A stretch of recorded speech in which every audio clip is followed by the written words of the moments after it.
So it's been 2 months now, and Berklee's got hands. I don't know how else to say it. It's tedious, it's hard work, and it's a lot of work.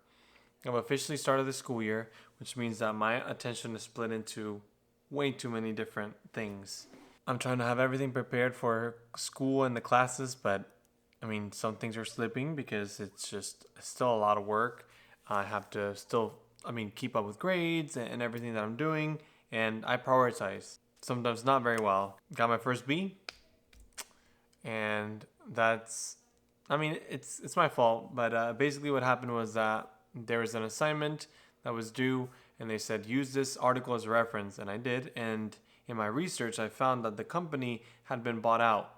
So in my inexperienced research way, I just went with the article, and I still used other resources, but I strayed away from the most updated information.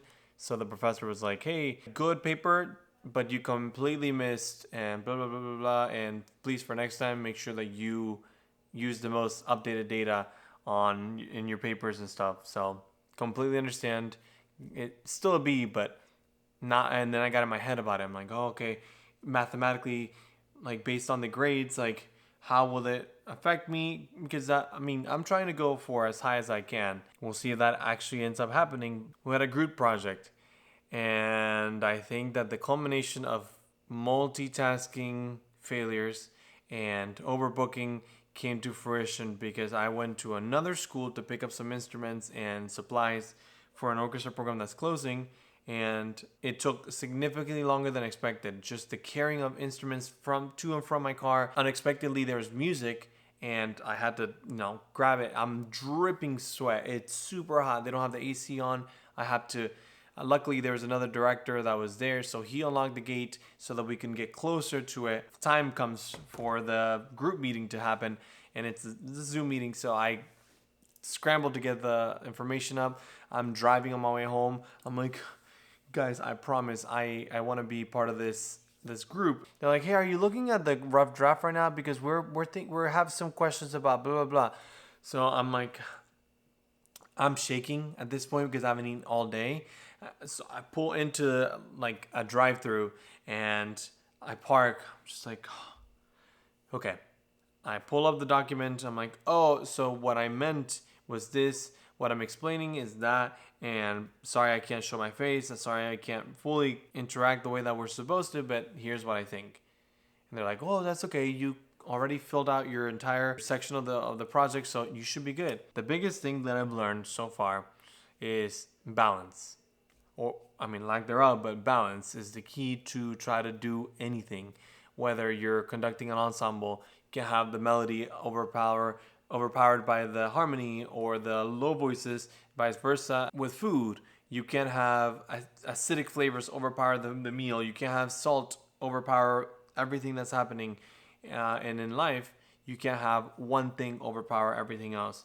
So I've been trying to find that balance in trying to put everything together. I cut back a little bit on house chores so that I can do more school work and planning and prepping, as well as being present. Because what's the point of doing the dishes and having a pristine kitchen if I'm not reading stories to my daughter before she goes to sleep? It's really hard to find balance, but I try to push myself, taking my lunch breaks, actually using them to eat lunch. And sometimes, I'll throw in a show while I'm doing my lunch breaks, because if I don't have that peace of mind, if I don't make that time to just make sure that I'm doing something for me, then I'm going to lose it and it's not going to work. On the other hand, one of the cool things that I found is through this group project and just interacting more with my peers in the classes is that there's some really cool people at Berklee. The people in my project were a college professor, a health specialist who is trying to transition into music, and an indie musician who performs and creates her own music. And it's just really cool to hear the entire different background from every single person in the group coming together to create a project. And we got an A on the project, and the professor was very impressed with all the different things that we were doing. I used all my experience from social media to draw up the plan on what we would do for our company. With one of my classes, there's a way for all of us to see each other's assignments once they're submitted, and then once they're graded, we get to see all the comments that the professors do.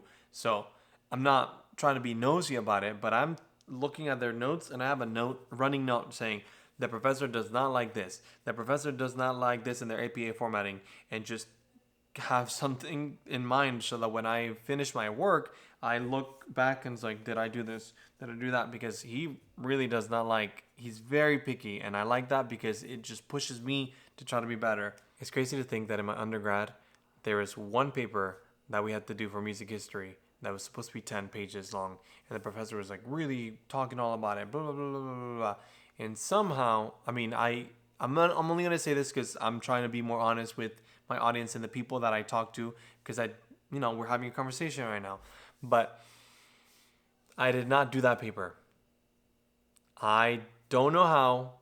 I just kind of got away with it, and I just didn't do it. And over the summer, I passed the class with an A, and everything was done, everything was submitted, everything was graded. During the summer, he messaged me and said, "Hey, did you not submit your paper?" And I said, "Nothing." Because the A was already in the grade book, and I wasn't going to question it. And I was going to say, "Hey, professor, you gave me an A even though I didn't submit my paper, my 10-page paper." And realistically, there was no reason for me not to do it other than just like seeing if I could get away without doing it. And I did, but I don't recommend that. My professor at the time was a little quirky and a little forgetful, and he still kind of is. Now that I'm in this graduate level course, I get to write 10-page papers every week, 2 of them for my classes, and I'm just popping them out, and I don't know, it's getting easier, obviously, because the more you do it, the easier it gets, but it's tedious. The research is a lot of work, the note listening. This past week, my notes were 3 hours long for one class, and they gave you the resources, and they're like, "Hey, check out this code for the law in the United States for copyright, blah, blah, blah, blah, and check out this resource, and listen to this video, and watch this documentary that's 20 minutes long." And I try to keep up with everything that's happening, but I also, again, balance. Everything's about balance. I prioritize the things that I watch and don't watch, the things that I listen and don't listen. If it's too long, I just summarize it or look for the previews, look at the reviews, look at the summary, something so that I can have more time to do everything else. That's just pretty much it. I have to remind myself, and I strongly recommend. We work so hard to get to where we're at, and it takes work to be there. Berklee is not just some random school that you can just slack off and do bare minimum for. And while I'm working, I am struggling sometimes, and I had to remind myself, I wanted to be here, first of all. 2, I got here, I got accepted. So that means that the school, the professor see potential in me. And 3, like, I am fortunate to be here. It's a prestigious school. I chose this, and I have to work as hard as I can to make sure that I get the most out of this degree. So, sometimes it's easier said than done, though. As I'm typing, it's 3 a.m, and I just don't see the end in sight. I just, had to remind myself, yeah, I'm so lucky to be here, and I'm so fortunate. And it's hard, but how do you make diamonds? So, okay.